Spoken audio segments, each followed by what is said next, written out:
కూర్చోగానే ఇక ధ్యానం చక్కగా ఆలోచన భలే అస్సలు రాకుండా హ్యాపీగా భలే ఉంది ధ్యానం అన్నట్టు అటు స్థితి వచ్చేసింది. వచ్చేసిన తర్వాత నెక్స్ట్ ఏంటంటే ఒక అబ్బాయి అంటే మరి నా క్లాస్మేట్ తను భగవంతుడు 2 పాత్స్లో ఉన్నాడు, positive path, negative path. Negative పాత్లో కూడా నేను థాట్లెస్ స్టేజ్ ఇంపార్టెంట్. ఏదైనా థాట్లెస్ స్టేజ్తోనే అతనికి ఏ విద్య అయినా, ఏ సిద్ధి అయినా, ఏ ప్రపంచంలో ఏ సాధించాలో థాట్లెస్ స్టేజ్ ఇంపార్టెంట్. కాబట్టి నేను థాట్లెస్ స్టేజ్ మార్గాలు చూసాను, దాని లోపల నాకు నెగిటివ్ మార్గం నచ్చింది అనేసి అతను సరే ఏదో చెప్తుంటే, సరే ఏంటి నేను కూడా ఎన్లైటెండ్ అయ్యాను అన్నట్టు ఏదో చెప్తున్నాను.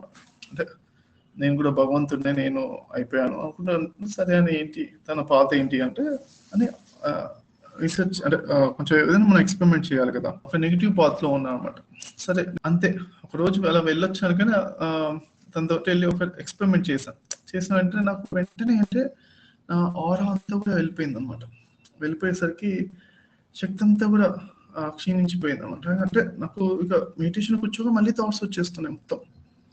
ఓ అవునా, నాకు చాలా సంవత్సరాల క్రితం ఇలా థాట్స్ వచ్చాయి కదా, ఈ మధ్యలో థాట్స్ రావట్లేదు, మళ్ళీ కూర్చోగానే భలే కుదురుతుంది అనుకున్నా. కానీ మళ్ళీ థాట్స్ అన్ని రావడం చూసి మళ్ళీ మెడిటేషన్ నుంచి లేవాలనిపించడం, అటు ఇటు ఏం చేస్తానే లేచి తిరిగిపోవాలి, అటు ఇటు తిరగాలని, మెడిటేషన్ కుదరదు, బాడీ కదలాలనిపిస్తూ ఉంటుంది ఎప్పుడు, ఇవన్నీ అనిపిస్తున్నాయి అనమాట. అనిపిస్తుంటే అయినా కానీ నాకు తెలుసు కదా ఆల్రెడీ నేను కదలకుండా కూర్చోవాలి, అదే పనిగా కూర్చుంటారు ఆలోచనలు వచ్చి మళ్ళీ ప్రయత్నిస్తూ మళ్ళీ కట్ చేసి పాస్ మీద ప్రయత్నం చేయాలంతే, శ్రద్ధగా చేయాలి.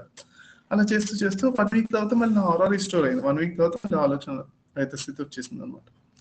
అలా తర్వాత ఇంకొకసారి మాత్రం ఒకళ్ళు వచ్చి టచ్ అయ్యారా అవ్వలేదా అన్నట్టుగా లైట్ గా 10 సెకండ్ హక్ చేసుకుని దగ్గరికి వచ్చారు అంతే.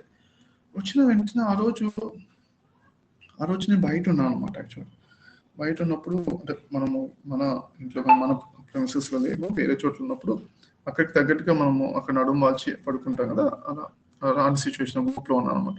సో అలానే నడుము వాల్చి పడుకున్నప్పుడు రాత్రి నాకు వాళ్ళ 300 జన్మలు నాకు కనిపించాయి.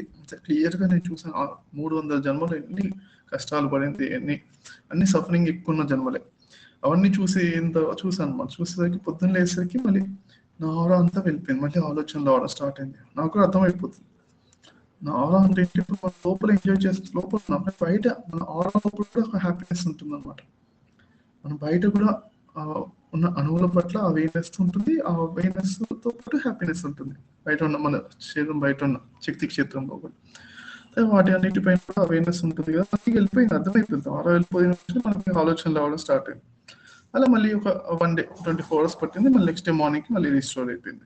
అప్పటి నుంచి మళ్ళీ థాట్లెస్ స్టేజ్ అన్ని కూడా రావడం స్టార్ట్ అయింది. అంటే ఆరా ఇప్పుడు ఇంపార్టెంట్ అనమాట. అందుకే ఎన్లైటన్మెంట్ అంటారు దీన్ని. ఎన్లైటన్మెంట్ అని ఎందుకంటారు అంటే మన ఆరా లైట్ ఎమిట్ అవుతుంటుంది అన్నమాట. ఓకే, అది ఎదుటి వాళ్ళు చూసినప్పుడు మన చుట్టూ లైట్ కాంతి కనిపిస్తుంది అనమాట. ఇది అందుకే ఎన్లైటన్మెంట్ అంటారు అనమాట. సో కాబట్టి అది ఎప్పుడైతే ఉందో ఆరా ఉందో మనకి థాట్లెస్ స్టేజ్ ఆటోమేటిక్గా వస్తుంది అనమాట.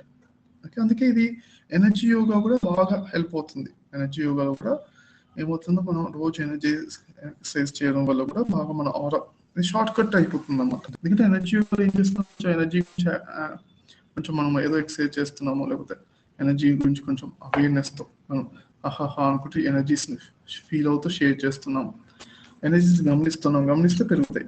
ఓకే, లోపల బయట షేర్ చేస్తున్నాం, పంచుతున్నాం, ఇంకా ఎక్స్పాండ్ అవుతాయి అన్నమాట. తర్వాత ఏంటి, థాట్లెస్ స్టేజ్ లో 1 minute to 5 minutes మెడిటేషన్ చేస్తున్నాం. ఆటోమేటిక్గా కొంచెం ఎనర్జీ యోగా చేసిన ఎనర్జీస్ ఎక్కువవుతుంటే థాట్లెస్ స్టేజ్ పెరుగుతూ ఉంటుంది. మనం గమనిస్తే ఎనర్జీ యోగా ఆటోమేటిక్గా థాట్లెస్ స్టేజ్ బాగా వస్తుంది.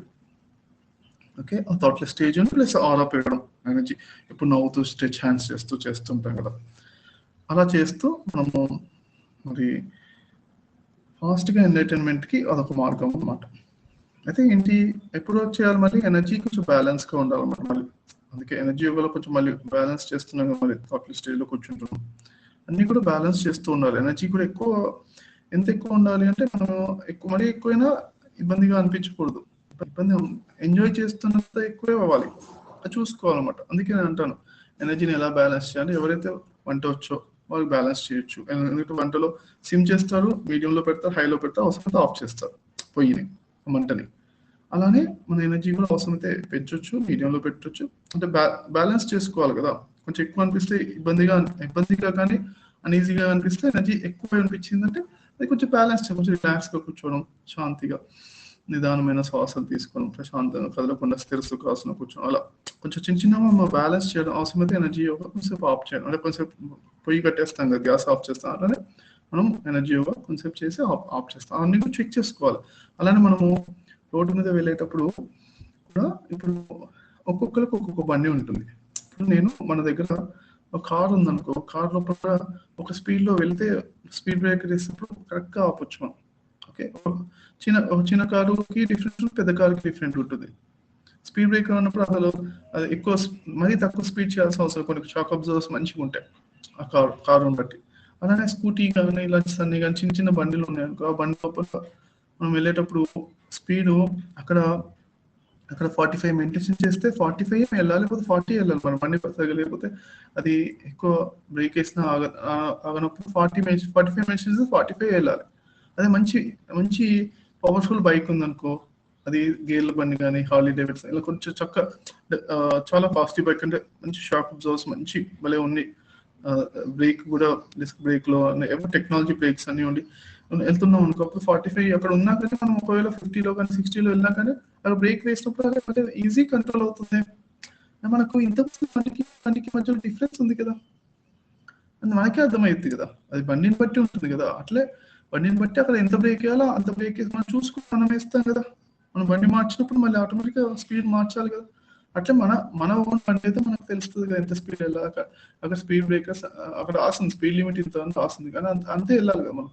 అట్లా ఏంటో మనకు తెలిసిపోద్ది అనమాట. మన ఓన్ బాడీలో ఎంత ఎనర్జీతో ఉంటే మనకు హ్యాపీగా మన జీవితంలో ఎంజాయ్మెంట్ ఉంది. ఎంత ఎనర్జీస్ ఎక్కువ అయితే ఇమీడియట్ గా అన్ఈజీనెస్ కానీ కోపం వచ్చి ఎదుటి వాళ్ళ మీద మన కంట్రోల్లో లేదనుకో, అంటే కోపం రావద్దని కాదు కదా, మన కంట్రోల్లో ఉండాలి కదా. అంతా కూడా ఎంత ప్రదర్శించాలో అంతే ప్రదర్శించాలి, అంతకన్నా ఎక్కువైతే అంటే అలా స్పీడ్ బ్రేకర్ రావద్దని కాదు, రావాలి. ఓకే, వచ్చినప్పుడు మనం ఎంత స్లో అవ్వాలి అంతా మన చేతి మన కంట్రోల్లో ఉండాలి. స్పీడ్ బ్రేకర్ వచ్చినప్పుడు మనం ఎక్కువ స్పీడ్లో వెళ్ళిపోతే ఏమవుతుంది, బండి ఎగిరి కింద పడిపోతుంది. అలా చూసుకోవాలన్నమాట. అన్ని చక్కగా చూసుకుంటూ ఇప్పుడు బ్యాలెన్స్గా ముందుకు వెళ్ళిపోతూ ఎనర్జీ యోగా చేసుకుంటూ ఇంత ఎనర్జీ చక్కగా పెంచుకోవాలన్నమాట. ఓకే, ఆలోచనలు వస్తున్న వాళ్ళకి ఎక్కువ ఎనర్జీ యోగా చేస్తూ ఉండాలి. ఓకే, ప్లస్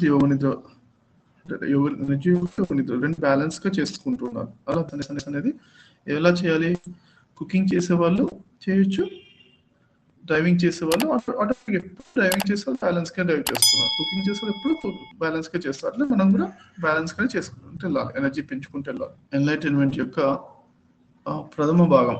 ఓకే, నెక్స్ట్ ఏంటి, ఆరా బాగా పెంచి విశ్వం అంతటా పెంచినప్పుడు మరి మనం ఏకత్వ స్థితిలో ఉంటాం అన్నమాట. విశ్వం అంతా మన శక్తి పెరిగి అదే అందులోనే స్థిరం అవ్వడం.